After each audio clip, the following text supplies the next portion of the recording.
তোমরা খুব সহজেই শিখে যেতে চলেছো কি করে নটের পরিবর্তে বা নট না বসিয়ে আমরা শুধুমাত্র ইনফিনিটিভ টু ইউজ করে আমরা একটা নেগেটিভ সেন্টেন্স তৈরি করতে সক্ষম হব এবং একটা বড় নেগেটিভ বাক্যকে কি করে আমরা শুধুমাত্র ইনফিনিটিভ টু ইউজ করে এক কথায় বা একটি বাক্যের মধ্যে আমরা তৈরি করতে সক্ষম হব। এই টোটাল প্রসিডিউরটা তোমরা আজকের ক্লাসের মাধ্যমে শিখে যেতে চলেছো। সো ফ্রেন্ডস, নট না ইউজ করে বাক্যের মধ্যে শুধুমাত্র ইনফিনিটিভ টু ইউজ করে নেগেটিভ বাক্য তৈরি করা শিখতে you have to stay with your friend Chris Daniel. So let's start with Danny's school. তো চলো দেখে নেওয়া যাক প্রথম বাক্যটি। তারা এতটাই গরিব যে তারা ঠিকমতো খেতে পায় না, বা তারা খুবই গরিব তাই তারা খেতে পায় না। এই যে বাক্যটা, এটা একটা লেন্দি সেন্টেন্স, বাট এটা শুনে বুঝতে পারছো যে এটা একটা নেগেটিভ সেন্টেন্স। তো এই লেন্দি সেন্টেন্সটাকে আমরা কি করে এক কথায় তৈরি করব? প্রথমে আমরা এটাকে বেঙ্গলি থেকে ইংলিশে ট্রান্সলেট করব, একটা লেন্দি সেন্টেন্স আমরা তৈরি করব, তারপরে সেই লেন্দি সেন্টেন্স থেকে আমরা এটাকে এক কথায় তৈরি করে ফেলবো খুব সহজে। তো তারা এতটাই গরিব যে তারা ঠিক করে খেতে পায় না। তো কিভাবে বলবো?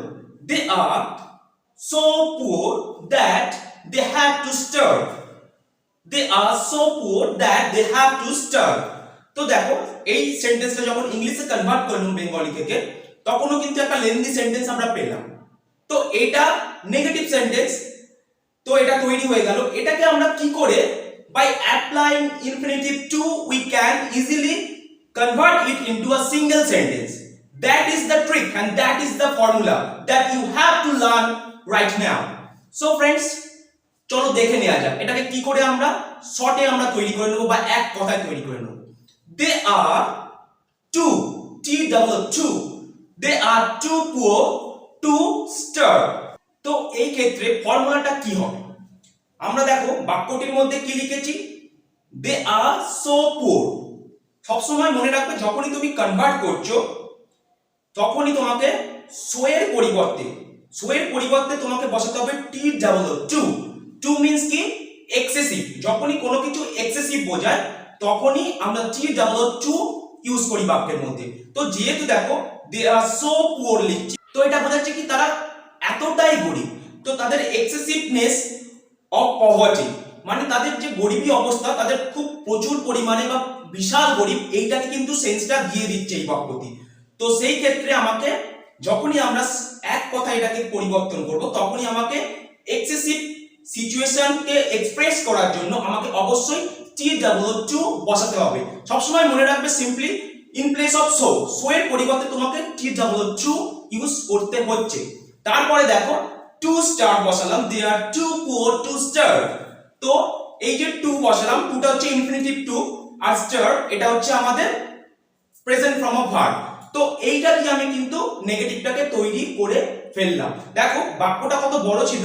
আমরা by applying infinitive to we could easily make a negative sentence where I did not place any not.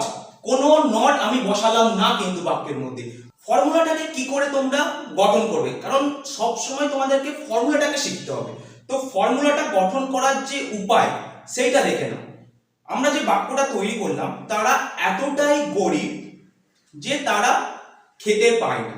এই যে বাক্যটা করলাম, দেখো এই বাক্যটা কি করেছিলাম? They are so poor that they have to starve. এই যে বাক্যটা করলাম, এই বাক্যটাকে যদি তুমি স্প্লিট করো, মানে ভেঙে নাও, তো এর মাঝখানে কি পড়ে আছে? দ্যাট। এই জয়েনিং ওয়ার্ডটা পড়ে আছে, আর এই জয়েনিং ওয়ার্ডটাকে আমরা অ্যাড করে এটাকে একটা বড় বাক্যে আমরা পরিবর্তন করেছি। তো যদি তুমি এটাকে দুটো পার্টে বিভক্ত করো, তো আমরা প্রথম পার্টটাকে যদি নিয়ে নিই, সেই পার্টে আমরা কি দেখতে পাচ্ছি? শো আছে। তো তোমার এই বাক্যটা কনস্ট্যান্ট থাকবে, শুধুমাত্র শোটাকে মুছে দিয়ে আমরা আনবো টু, T-double-two। শোটাকে তুলে দিয়ে T-double-two আনবো। তো প্রথম পার্টটা কমপ্লিট হয়ে গেল। এইবারে আমরা জয়েনিং ওয়ার্ড যেটা আছে দ্যাট, এটাকে আমি রিমুভ করে দেবো। তো এটাকে যখনই আমি রিমুভ করে দেবো, এই জায়গায় শুধুমাত্র আমি অ্যাড করব ইনফিনিটিভ টু, আর কিচ্ছু নয়। TO-two বসালাম। এইবারে তোমার যে মেন ভার্বটা আছে, সেই মেন ভার্বটাকে শুধু বসিয়ে দেবে। এই হচ্ছে সিম্পল একটা ফর্মুলা, এর বাইরে এর কোনো রকম আদার্স ফর্মুলা নেই। সো এর পরিবর্তে শুধুমাত্র টি ডাবল টু ইউজ করবে, জয়নিং ওয়ার্ডটা যেটা আছে সেটাকে তুলে দিয়ে সেখানে ইনফিনিটিভ টু বসাবে, আর তোমাকে খুঁজে নিতে হবে তোমার কোনটা বাক্যের মধ্যে মেন ভার্ব আছে, মানে নেক্সট যে সেন্টেন্সটা আছে দুটো পার্টে যদি বিভক্ত করি, শেষের সেন্টেন্সটির মধ্যে মেন ভার্বটাকে খুঁজে নিয়ে টু এর পরে শুধুমাত্র বসিয়ে দিবে মেন ভার্বটাকে, ব্যাস তোমার নেগেটিভ কমপ্লিট হয়ে যাবে। এর সঙ্গে সঙ্গে পজিটিভ যদি থাকে পজিটিভও কমপ্লিট হয়ে যাবে, কারণ এটা সম্পূর্ণভাবে ডিপেন্ড করছে তোমার অ্যাডজেক্টিভের উপর। তো এটাই হচ্ছে ফর্মুলা। দ্বিতীয় সেন্টেন্সটি যদি দেখো আরো জিনিসটা তোমাদের কাছে পরিষ্কার হয়ে যাবে। এই ফর্মুলার কি রহস্য যেটা আছে সেটা কোথায় লুকিয়ে আছে সেটা আমি তোমাদের দেখাবো এই সেন্টেন্সের মধ্যে দিয়ে। তো বাক্যটা দেখে নাও, তার হাইট বা তার উচ্চতা এতটাই শর্ট বা এতটাই কম যে সে বাসের সিলিং এ নাগাল পায় না। তো তার হাইট এতটাই শর্ট যে সে বাসের সিলিং এ নাগাল পায় না। তো এটা তো একটা বড় লেন্দি সেন্টেন্স, ঠিক আছে। এইবারে দেখো এটাকে আমি প্রথমে ট্রান্সলেট করে নেব একটা লেন্দি ইংলিশ সেন্টেন্সে। তো his height is so short that he does not get at the ceiling of bus. তো তার হাইট এতটাই শর্ট যে সে বাসের সিলিং এ নাগাল পায় না। তো দেখো একটা বড় lengthy sentence, his height is so short that he does not get at the ceiling. তো এটাকে আমি কি করে বাই অ্যাপ্লাইং ইনফিনিটিভ টু নেগেটিভে কনভার্ট করছি দেখো, his height is too short. এর আগের সেন্টেন্সে কি বলেছিলাম, যখনই তুমি বাক্যের মধ্যে সো কথাটা পাচ্ছ তখনই তোমাকে টি ডাবল টু টাকে ইউজ করতে হবে, কারণ এটা এক্সেসিভনেসটাকে বোঝাবে। তো তাই জন্য কি বসালাম, his height is too short to get at the ceiling of bus. তো বাসের সিলিং এ সে নাগাল পায় না। তো এবারে আমাদেরকে জেনে নিতে হবে কেন আমরা নট না বসিয়ে ইনফিনিটিভ টু টাকে ইউজ করছি, ইনফিনিটিভ টু প্লাস মেন ভার্বটাকে ইউজ করে আমরা নেগেটিভ করতে সক্ষম হচ্ছি। সবসময় এই সেন্টেন্সের জন্য তোমাকে জানতে হবে আমাদের সেন্টেন্সে বা বাক্যর মধ্যে অ্যাডজেক্টিভ যেটা আছে অ্যাডজেক্টিভটার উপরই বেস করে কিন্তু আমরা নেগেটিভ সেন্টেন্সটাকে তৈরি করতে সক্ষম হব। যখনই আমরা দেখো এই বাক্যের মধ্যে কি বোঝালাম, শর্ট, শর্ট কথাটা কি হচ্ছে আমাদের অ্যাডজেক্টিভ। তো এই অ্যাডজেক্টিভ যেটা রয়েছে মানে এটা অলরেডি একটা নেগেটিভ সেন্স দিচ্ছে। অ্যাডজেক্টিভ তোমরা কিভাবে বুঝবে, যখনই কোনো অবস্থা বোঝাবে, যখনই কোনো সিচুয়েশনকে ইন্ডিকেট করা হচ্ছে, ঠিক আছে। তো এই যে শর্ট, হাইটটা যে শর্ট, এটা একটা কিন্তু অবস্থা বোঝালো। তো সেই জন্য কি হলো, আমরা অটোমেটিক্যালি বুঝতে পারছি নট ছাড়া যে এটা একটা অবস্থা বোঝাচ্ছে, যে অবস্থাটা সত্যিকারেরই খুব কম বা বেশি, খুব খারাপ বা ভালো, তাই না। তো সেই জন্য আমরা ইনফিনিটিভ টু সহজেই ইউজ করতে পারলাম নট না ইউজ করে। তো সেন্টেন্সটা তুমি খুবই সহজেই বুঝতে পারছো, his height is too short মানে এক্সেসিভ শর্ট, মানে তার হাইটটা খুবই short, to get at the ceiling of bus. তো to get at the ceiling of bus মানে কি, নাগাল পেতে। তো এই যে ব্যাপারটা হলো শর্টের কারণেই কিন্তু এটা অটোমেটিক্যালি নেগেটিভে কনভার্ট হয়ে গেল, যেখানে আমরা খুব সহজেই টু প্লাস মেন ভার্ব বসিয়ে ইজিলি সেন্টেন্সটাকে নেগেটিভ করে ফেলতে পারলাম এবং একটা বড় বাক্যকে খুব সহজেই আমরা বানিয়ে ফেললাম একটা সিঙ্গেল বাক্য। তো এটাই হচ্ছে ট্রিক আর এটাই হচ্ছে ফর্মুলা। আরো কয়েকটা সেন্টেন্সের মধ্যে দিয়ে গেলে তোমরা খুব সহজেই জিনিসটাকে আরো ভালো করে বুঝতে পারবে। চলো দেখে নেওয়া যাক পরের সেন্টেন্সটা।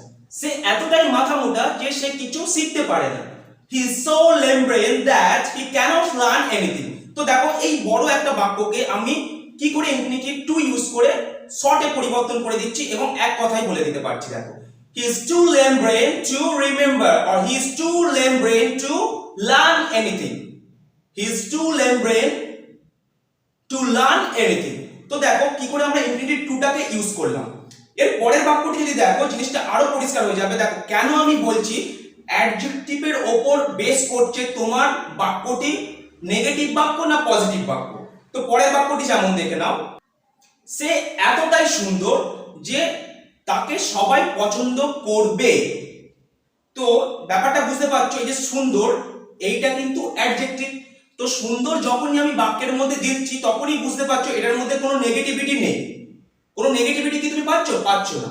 সে এতটাই সুন্দর, এটা অ্যাডজেক্টিভ। দেখো এখানে বিউটিনেসটাকে কিভাবে বোঝাচ্ছি, দেখো ইনফিনিটিভ টু ইউজ করে, she is so beautiful that everyone would like her, she is so beautiful that everyone would like her।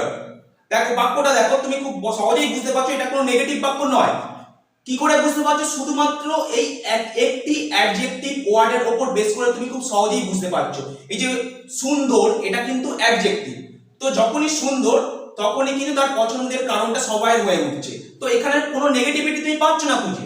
তো এই সেন্টেন্সটাকে আমি কি করে ইনফিনিটিভ টু ইউজ করে তাকে খুব সহজেই করছি। এটা কিন্তু নেগেটিভ বাক্য নয়।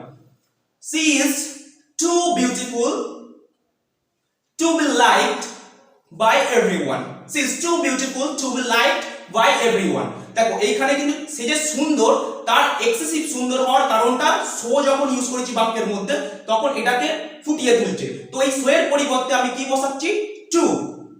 যখন আমরা এটাকে এক কথায় প্রকাশ করছি, two, she is too beautiful to be liked by everyone. দেখো খুব সহজেই আমরা কি করে একটি বাক্যে পরিবর্তন করে দিলাম। তো এই হচ্ছে প্রসিডিওর।